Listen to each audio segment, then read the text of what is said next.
ఇది అత్యంత కీలకమైనది. తెలంగాణ ఉద్యమం 60 ఏళ్ళు కొట్లాడిందే మన ఉద్యోగాలు మనకు కావాలి అని. ఆ నేపథ్యంలో అందుకే ఈరోజు కాంగ్రెస్ పార్టీ నూతన సంవత్సరం నూతన ప్రభుత్వం 2024లో ఏర్పాటు చేస్తుంది. ఆ కొత్త ప్రభుత్వంలో మొదటి ఏడాదిలోనే 2 లక్షల ప్రభుత్వ ఉద్యోగాలను భర్తీ చేయడం జరుగుతుంది.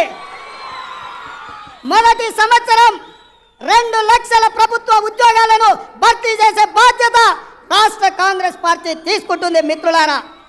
అదేవిధంగా ఉద్యోగ ఖాళీల కోసం క్యాలెండర్ను విడుదల చేసి ప్రతి ఏడాది జూన్ 2 నాటికి ప్రభుత్వంలో ఉన్న ఖాళీలను అన్నిటినీ సేకరించి నోటిఫికేషన్లు ఇచ్చి సెప్టెంబర్ 17 నాడు అన్ని ఖాళీల నియామక పత్రాలు లబ్ధిదారులకు ఇచ్చి శాశ్వతంగా క్రమం తప్పకుండా ప్రభుత్వంలో ఉన్న ఖాళీలను భర్తీ చేసే బాధ్యత కాంగ్రెస్ పార్టీ తీసుకుంటుంది. ఇందిరామ్మ రాజ్యంలో ఇబ్బందులు ఉండవు అన్నాడు, మహిళలను రోడ్డు మీదకి ఇడిచింది అర్ధరాత్రి.